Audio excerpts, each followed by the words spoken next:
3 weeks ago, Mick Schumacher had a team that was completely around him. He had a teammate who he was very comfortable with beating, and he also had the perception of a driver who almost couldn't fail at Haas.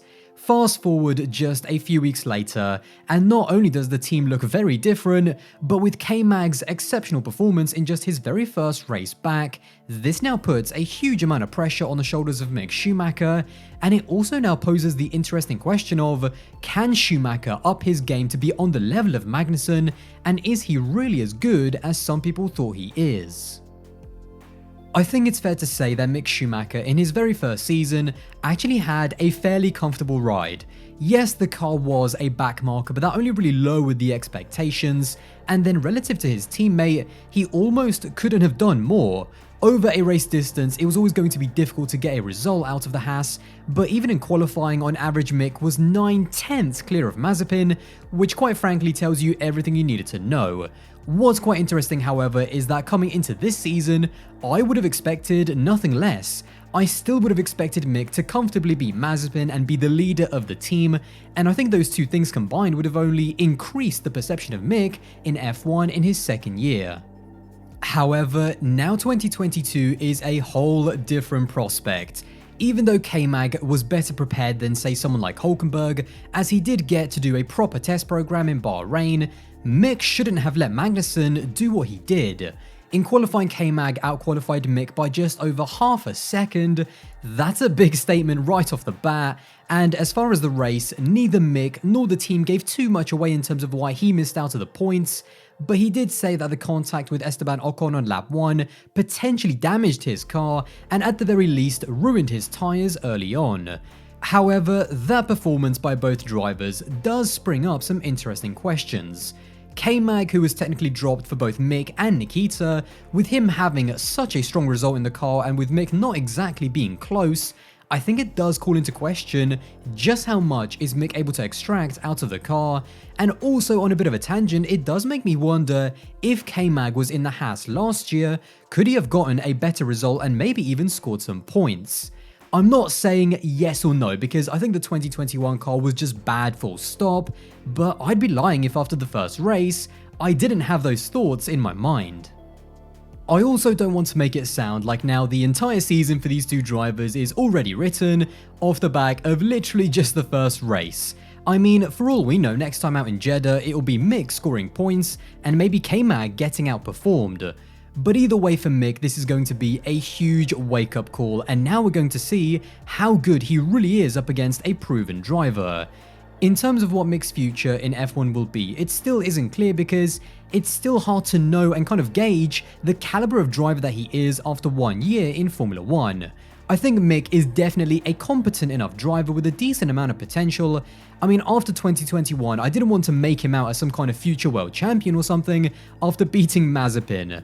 But the fact that performance-wise he did kind of everything he needed to do showed me that in a decent enough car there could be a solid driver there.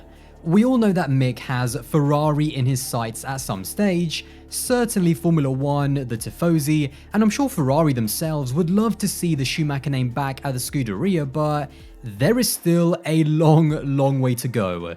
He didn't have that explosive debut that Leclerc had because he didn't have the car to show his capabilities. Now, however, up against Magnussen in what looks to be a decent car, he does have the equipment to show Ferrari that he should be on their radar, and that he has what it takes to be one of the best on the grid. I think this whole situation, although the way in which it has come about has been very unfortunate in terms of what's going on in the wider world, purely from the Formula 1 aspect, this has been a win-win for everyone. Haas have bolstered their lineup with experience. Kevin Magnussen, who didn't deserve to lose his seat in the first place, has been given another chance, and now we will really see how good Mick Schumacher is. In terms of how Mick will handle being K-Mag's teammate, that is something I am very much looking forward to. In terms of qualifying pace, I actually think there's potential for it to be really close, almost similar to Ocon and Alonso from 2021. There were definitely moments of magic for me when it came to qualifying with Mick Schumacher last season, with Turkey being the standout performance, but there were also some rough edges to his driving. In the end, although he didn't get picked up too much for it by the media, I don't think I was the only one that noticed that by the end of the season, there was a few too many crashes and incidents. And the problem is that it's one thing to crash or have an incident in wheel-to-wheel combat where you're pushing and just scrapping for every last ounce, but it's another thing to have multiple incidents across a season where you just crash out by yourself. Now again, I don't want to make it out as if it's a bigger deal than it actually is, because he was a rookie, the car was clearly difficult to drive, and I think we have to remember that when it comes to driving literal backmarker cars, you really have to be on the absolute limit to actually try and do anything with it.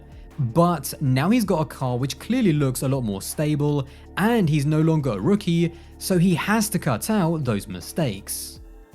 I also want to talk about it from the Kevin Magnussen side as well, because at the moment, clearly the team are in a honeymoon period after Bahrain, which is great, but there is also the potential for this happy duo to get a little bit hot under the collar. Speaking of Mick's incidents last year, K-Mag is also not exactly known to be the cleanest driver on the grid either. K-Mag has always driven with a huge amount of determination and aggression in every sense of the word. His moves are attacking and sometimes over the edge in my opinion, and when the pressure is really on and if he feels threatened even by a teammate, we saw it with Grosjean, he can also get into an incident or two.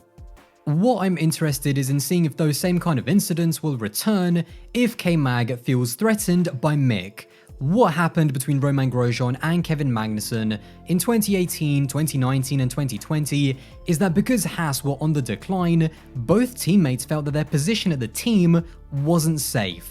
And what that did is cause them to basically forget that mentality of working together for the team, and instead they immediately clicked into that defensive and selfish mode of only thinking about themselves and how they didn't want to look slower and weaker than the other.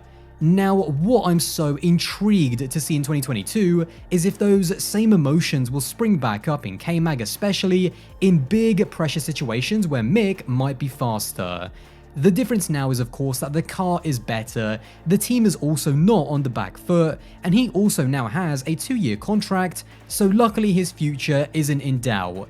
But with drivers like Kevin Magnussen who drive with so much emotion, you can never dismiss those same emotions and those feelings from clouding his judgment. However, having said all of that, in my opinion the man who is under the most pressure in the team is not any of the drivers, it's Günther Steiner. Now look, I love Günther, he's a funny guy, he's a great character, he's also done a lot for Formula 1 and of course a lot for Haas too, but he now has a track record of poor decisions and poor driver management. In 2018, when Haas had arguably the 4th quickest car, they simply underdelivered.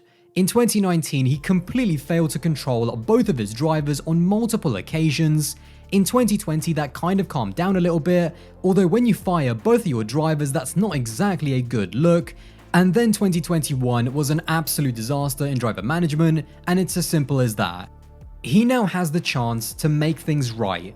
All of that negativity from last year is gone, he's got a great car with 2 solid drivers, and now he needs to prove that he can control these 2 drivers and more importantly, that he can instill in them a team-first mentality so that they aren't just racing to be better than the other.